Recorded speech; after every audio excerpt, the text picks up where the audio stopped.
when we say that they've got a concept of God, it is a completely different God than the one that Jesus is talking about, the one of the Old Testament or the New Testament books. Exactly right. Let me just give you an example. For example, in one of these books, we have Pistis Sophia, a divine feminine, if you will, that's so popular in a lot of the discussion.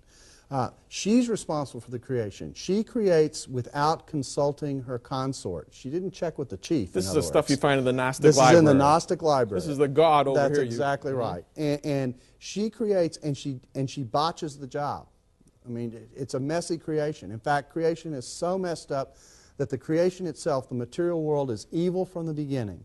And because it's evil from the beginning, it can never be redeemed. Well, that's not only different from what Christianity taught, Orthodox Christianity, that's also different from what Orthodox Judaism taught and what the Old Testament taught. Which is going to be very important in the weeks to come. Exactly right, because what they were teaching was the creation came directly from God, and in the beginning it was good. It was very good. It wasn't evil. Matter is worth redeeming because it's part of what God gifts us with when He places us in the creation. And then what happened is that we had the fall, we had sin, and that was our responsibility. That became our responsibility. See, in the Gnostic model, the responsibility's elsewhere.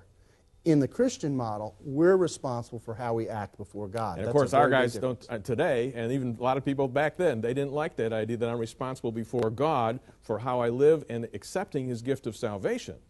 And the fact is that, I mean, that's still with us today. If what we're talking about in Christianity is true, that's still on the table. You're face to face with Jesus and what you're going to do with Him.